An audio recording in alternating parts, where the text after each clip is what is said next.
वक्ता की बातों में सकारात्मकता होनी चाहिए, उसकी बातें सकारात्मकता की ओर ले जाने वाली होनी चाहिए, निराशा से आशा की ओर, हार से जीत की ओर ले जाने वाली होनी चाहिए। जी हाँ, मुश्किलें दिल के इरादे आजमाती है, सौपन के पर्दे निगाहों से हटाती है, हार कर मत गिरे मुसाफिर, ठोकरें इंसान को चलना सिखाती है, ठोकरें इंसान को चलना सिखाती है। तीसरा वर्ड आता है ई यानी इफेक्टिव, प्रभावी, सुनने वालों का ध्यान आकर्षित करने वाली।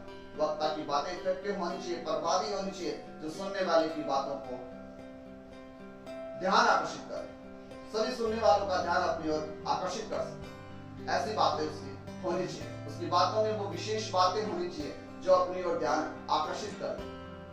अगला आता है एम्पुल, एक लक्ष्यवान, एम्पुल यानी लक्ष्यवान। जी हाँ, उसकी बातें स्पष्ट होनी चाहिए, उसकी बातों में छिपा हुआ एक खास लक्ष्य होना चाहिए।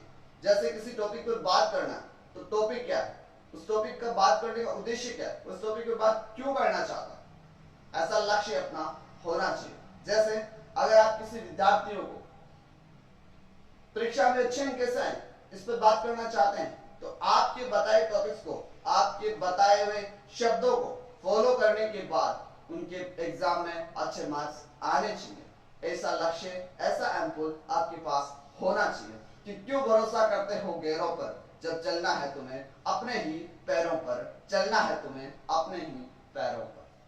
अगला आता है नॉलेज, नॉलेजेबल। जी हाँ, ज्ञानवान, वक्ता की बातों में नॉलेज होना चाहिए, ज्ञान होना चाहिए, अपने विषय पर पूर्ण अधिकार के साथ बात रखने वाला, अपने विषय पर बात करने से पहले उस पर रिसर्च करे, उस पर सर्च करे, उससे संबंधित तथ्य को जुटाने वाला।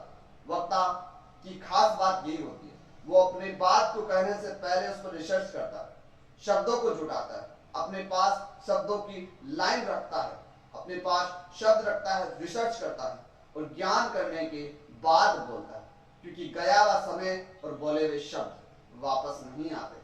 तो इसीलिए पहले अपने शब्दों को ज्ञान कीजिए, उसके बाद अपनी बातों को प्रस्तुत कीजिए।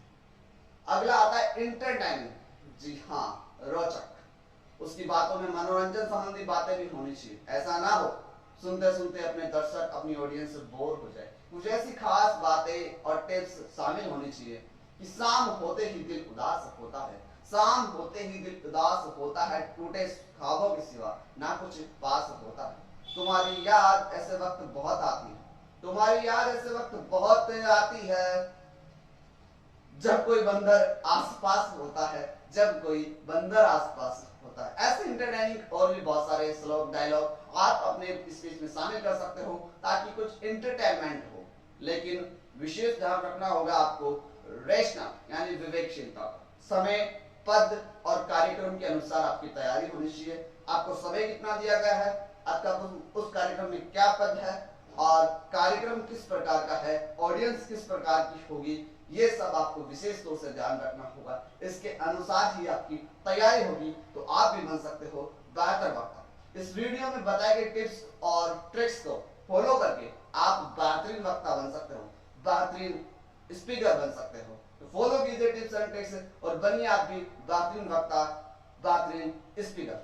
धन्यवाद।